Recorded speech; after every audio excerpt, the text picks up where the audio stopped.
गिरधारी। जय जय राधा रमण गिरधारी, गिरधारी श्याम बनवारी। जय जय राधा रमण गिरधारी, गिरधारी श्याम बनवारी। जय जय राधा रमण गिरधारी, गिरधारी श्याम बनवारी। जय जय राधा रमण गिरधारी, गिरधारी श्याम बनवारी। बोलिए वृंदावन बिहारी लाल की जय। एक समय की बात है जब भगवान के प्रिय मित्र सुदामा, जिनका नाम सुदामा था, वह उज्जैन अवंतिका नगरी में अंदीपन ऋषि के आश्रम में विद्या अध्ययन करते थे। उसी समय वहाँ पर भगवान कृष्ण और सुदामा जी प्रिय मित्र थे। कोई भी कार्य करते थे तो साथ में ही करते थे, मिलजुल के करते थे। जब तक भगवान नहीं आएंगे सुदामा जी भोजन नहीं करेंगे। हवन सामग्री गुरुदेव जी के लिए लाना यह नित्य प्रति का काम था। यह काम करते करते वहाँ बड़े हुए। भगवान की जल्द ही विद्याधन होके भगवान द्वारिका नगरी में वास करते हैं। सुदामा जी आश्रम में पढ़ते हुए उनका विवाह हो जाता है। सुशीला नाम की स्त्री से उनका विवाह होता है और कुछ ही समय पश्चात वहाँ उनके 3 पुत्र होते हैं, 3 संतान होती है। सुदामा जी इतने गरीब, इतने दरिद्र ब्राह्मण थे कि भगवान से मैं प्रार्थना करता हूँ कि उनके जैसी गरीबी किसी को नहीं देना। इतने गरीब ब्राह्मण थे। आज सुदामा जी की यह दशा देखकर भगवान भी व्याकुल हो जा रहे हैं। इतने गरीब ब्राह्मण, इतने दरिद्र ब्राह्मण कि वह 7 दिन तक भोजन नहीं कर पाते हैं। कभी कभी स्त्री नहीं खाती है, संतान खा लेती है। और सुदामा जी जब तक संतानों को नहीं खिलाते हैं, स्त्री को नहीं खिलाते हैं, खुद भोजन नहीं करते। उन्हें भोजन की बहुत कमी थी। 7 दिन तक उन्होंने जल पान कर और दिन बिताए थे। आज बच्चे ने मोहल्ले में एक बच्चे को दूध पीते हुए देख लिया। मैया से कहता है, मैया मुझे दूध पीना है, मेरे दोस्त दूध पी रहे हैं, मुझे भी दूध पीना है। जब उसने जाकर देखी कि घर में एक दाना नहीं है भोजन का, पड़ोस में जाकर आटा मांगती है और पानी में खोलकर बच्चे को पिला देती है। बच्चा खुश होकर दूध समझकर पी लेता है, क्योंकि आज तक उसने दूध का स्वाद तक नहीं चखा था। सुदामा जी की इतनी गरीबी थी कि बाहर से कुछ ले आते थे तो खा लेते थे, नहीं तो कुछ नहीं खाते थे। एक समय की बात है, सुदामा जी के घर में सभी लोग भूखे थे। एक जगह भंडारा चल रहा था, भगवान का प्रसाद बढ़ रहा था। सुदामा जी लेकर आ रहे थे तो कोई घोड़ा आया और सुदामा जी को गिराकर चला गया। पूरा भोजन वहां गिर गया। बस 2 दाने भोजन चावल के बचे थे, वहां सुदामा जी ने लाया और उनकी पत्नी सुशीला सो रही थी तो एक पात्र में एक चावल का दाना सुशीला के पास रखा और एक दाना भगवान को चढ़ाया। भगवान को भोग लगाना जरूरी है। आप जब भी भोजन करें तो भगवान को भोग जरूर लगाएं। इससे आपके यहाँ कभी अन्न की कमी नहीं होगी। भगवान को भोजन लगाना चाहिए। पहले भगवान को भोजन कराओ, फिर स्वयं भोजन करना चाहिए। सुदामा जी ने एक चावल का भोग लगाया। भगवान ने उस चावल के दाना को पान किया और भगवान का पेट भर गया।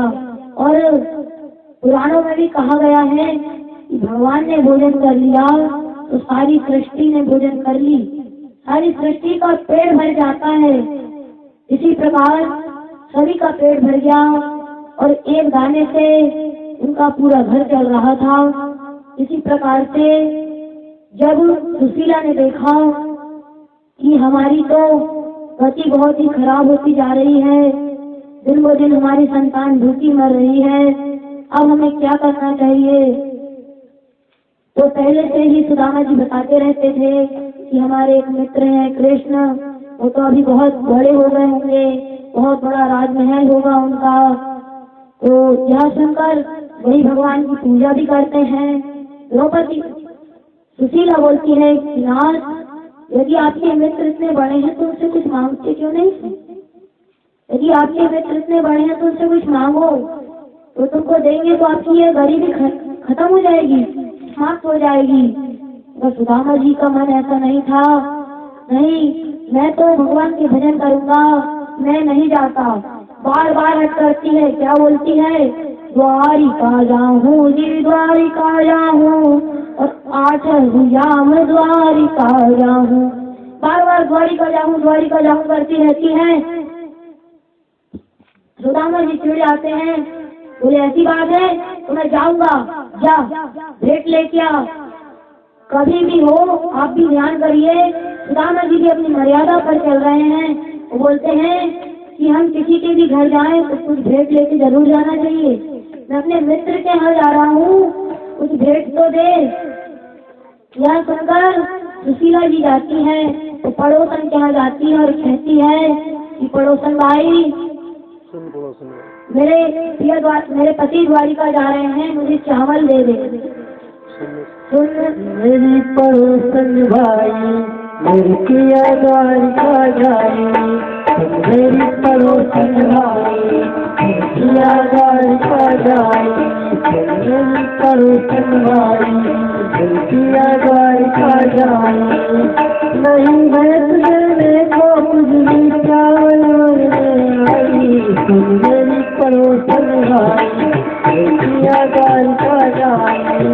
नहीं मैं तुझे को कुछ भी चावल आई। मेरी पड़ोसन भाई, मेरी पिया द्वारिका जाई। इसी प्रकार से कहती है कि पड़ोसन भाई, मेरे पति द्वारिका जा रहे हैं, थोड़ा सा चावल दे दे। 3 घर से 3 मुट्ठी चावल लेके आती है और बांधने को कपड़ा तक नहीं है, इतनी गरीबी सुदामा जी की है। गला हुआ कपड़ा है। सुशीला ने पत्ते में बांधकर चावल को पहुंचाया। सुदामा जी तैयार हो जाते हैं, चावल की पोटली बगल में दबा ली और सुदामा जी द्वारिका की ओर प्रस्थान करते हैं। चले श्याम सुंदर से मिलने सुदामा, गाते चले मन हरे कृष्ण रामा। चले श्याम सुंदर से मिलने सुदामा, गाते चले मन हरे कृष्ण रामा। चले श्याम सुंदर से मिलने सुदामा, गाते चले मन में हरे कृष्ण रामा। चले श्याम सुंदर से मिलने सुदामा, गाते चले मन में हरे कृष्ण रामा। गाते जा रहे हैं, चलते जा रहे हैं और राम हरे राम की धुन गाते हुए भगवान के पास पहुंच रहे हैं। चले श्याम सुंदर से मिलने सुदामा, गाते चले मन में हरे कृष्ण राम। चले श्याम सुंदर से मिलने सुदामा, गाते चले मन में हरे कृष्ण रामा। लोटावर डोरी बगल में लटकाई, लोटावर डोरी बगल में लटकाई। लोटावर डोरी बगल में लटकाई, लोटावर डोरी बगल में लटकाई। कंदुल की पोटली बगल में लगाई, कंदुल की पोटली बगल में लगाई। गाते चले मन में हरे कृष्ण रामा, गाते चले मन में हरे कृष्ण रामा जय श्याम सुंदर के मिलने के रामा जाते चले मन में हरे कृष्ण रामा। चले श्याम सुंदर के मिलने को रामा आते चले मन में हरे कृष्ण रामा। चले श्याम सुंदर से मिलने के रामा जाते चले मन में हरे कृष्ण रामा।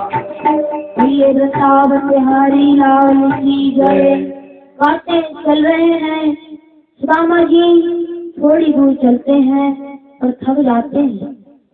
बोले मैं थोड़ी देर एक वृक्ष था, उस वृक्ष के नीचे आराम कर लेता हूँ।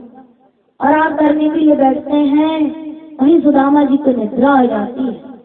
जैसे ही निद्रा आती है तो भगवान सोचते हैं मेरा भक्त आ रहा है, मुझे उसकी कुछ मदद करना चाहिए। भगवान ग्वाले का रूप धरते हैं और सुदामा जी के पास पहुंच जाते हैं और सुदामा जी को द्वारिका नगरी में लाकर खड़ा कर देता है और भगवान अपनी द्वारिका नगरी में पहुंच जाते हैं। उतने में सुदामा जी की निद्रा खुलती है। सुदामा जी जैसे ही उठते हैं सभी से पूछते हैं कि यही द्वारिका नगरी है, यही द्वारिका नगरी है? बोले हाँ। कई लोग तो एक जगह स्त्रियां पानी भर रही थी, सुदामा जी वहां गए तो सुदामा जी ने कहा कि देवियों भगवान कृष्ण का महल कहाँ है? वहाँ हंसकर भगवान सुदामा जी की हंसी उड़ाने लगी। बोले ये भिखारी, ये गरीब भगवान के द्वार पर क्यों आया है? यह द्वारिकापुरी में तो कोई गरीब नहीं है और यह गरीब भगवान का मित्र है। वो बोलते हैं भगवान मेरे मित्र हैं, मगर कोई उनकी बातों पर विश्वास नहीं कर रहा है। वो बोल रहे हैं कि मेरे मित्र हैं। आगे चल के जब द्वारिका नगरी के चौराहे पर पहुंचे तो वहां पर सुदामा जी ने पूछा कि भाई कृष्ण का महल कहाँ है? तब जाके उन लोगों ने बताया कि वह दिख रहा है कृष्ण का महल। सुदामा जी वहां पहुंच जाते हैं। जब महल देखा तो सुदामा जी डर जाते हैं, उनकी मति भ्रमित हो जाती है। बोले मैं इतना गरीब ब्राह्मण, उनका मित्र, वो तो मुझे पहचानेंगे कि नहीं? इतने बड़े राजमहल में रह रहे हैं और मैं मुझ गरीब पे कैसे पहचानेंगे? मुझ गरीब को मित्र कैसे मानेंगे? सुदामा जी लौटने लगते हैं, मगर फिर सुदामा जी को याद आता है नहीं, आया हूँ तो कृष्ण से मिलकर जरूर जाऊंगा, आया हूँ तो कृष्ण से मिलकर जरूर जाऊंगा। द्वारपालों से विनय करने लगते हैं और कहते हैं अरे द्वारपालो कन्हैया से कह दो,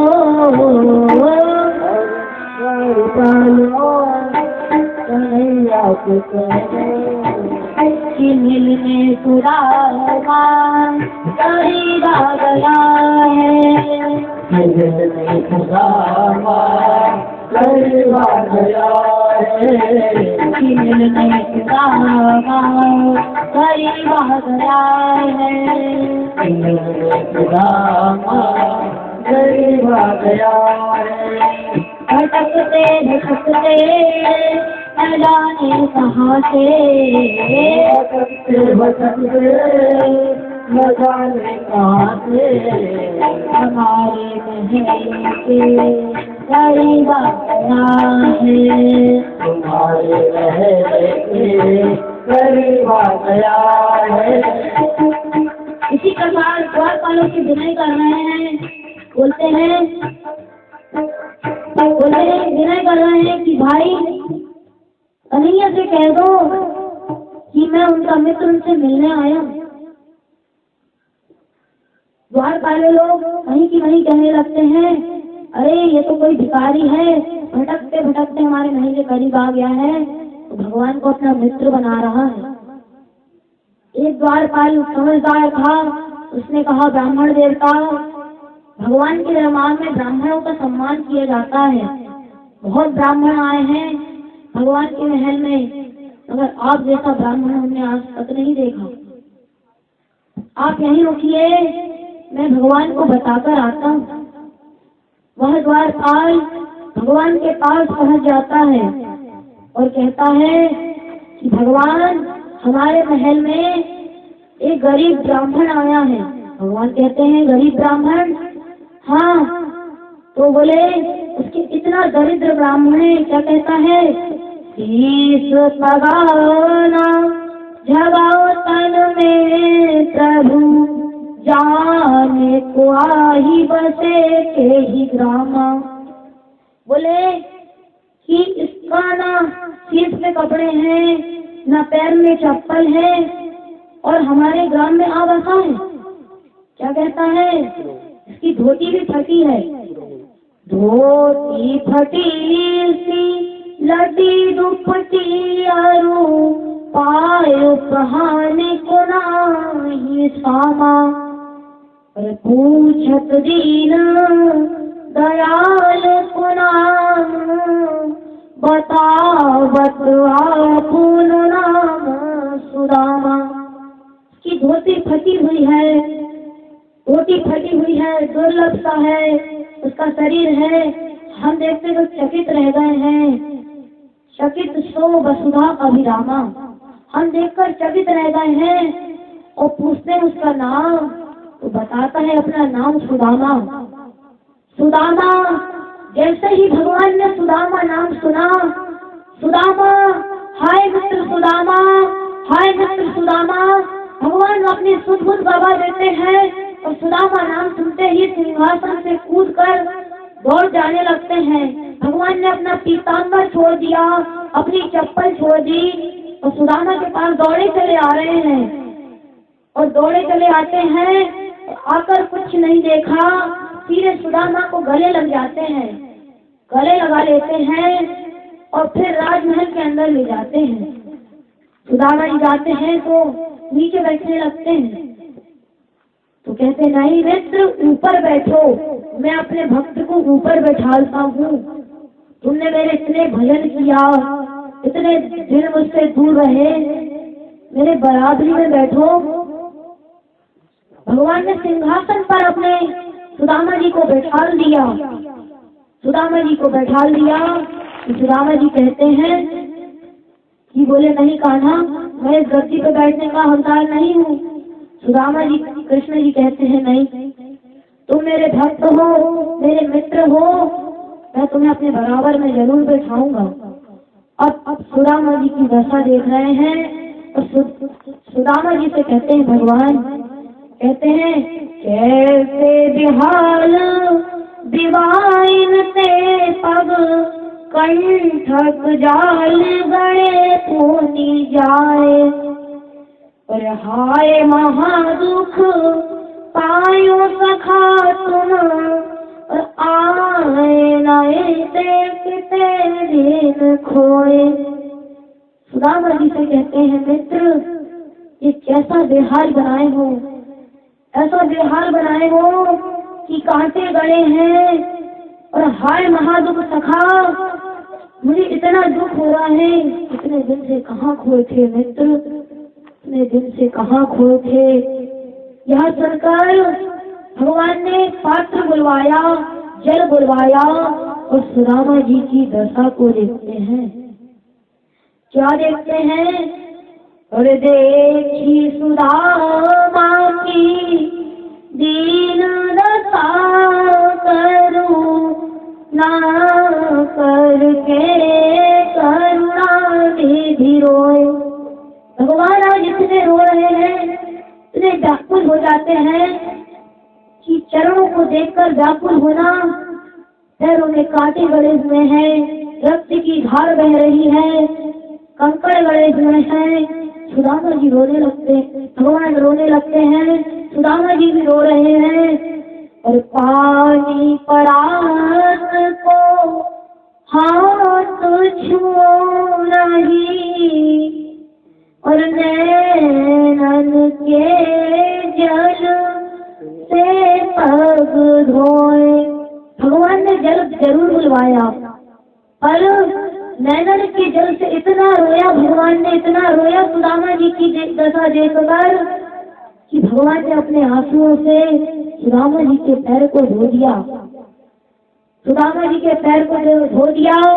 उसके पश्चात सुदामा जी को बोलते हैं, मित्र आइए, आपका स्वागत है हमारे महल में। सुदामा जी को हल्दी केसर दूध से स्नान कराया, उन्हें नए वस्त्र, नई धोती, पीताम्बर दिया। अब भोजन की बारी आई। भगवान ने 56 प्रकार का भोजन किया। सुदामा जी ने तो कभी 56 प्रकार का भोजन देखा तक नहीं था। आज सुदामा जी भोजन कर रहे हैं भगवान के यहाँ। भगवान के यहाँ भोजन करते हैं। कभी भगवान को याद आती है कि क्यों सखा, इतने दूर से आए हो, तुम बता भी रहे हो कि भाभी ने जबरदस्ती भेजा है, तो अपने देवर के लिए कुछ तो पहुंचाया होगा। सुदामा जी ने जैसे ही यह बात सुना, फिर से पोते छुपाने लगे। बोले, बाल सुदामा, तुम्हारी वह आदत अभी तक नहीं छूटी। सुदामा जी को याद दिलाते हैं। क्या कहते हैं? आगे चला गुरु माता जियों ते लिए, तुम चाव से हमें नहीं जीने। और श्याम कही उस काय सुदामा से, और चोरी बांधी तो होत कभी ने। बोले, तुमने जब गुरु माता ने चने पहुंचाया था तो तुमने मुझसे छुपाया था।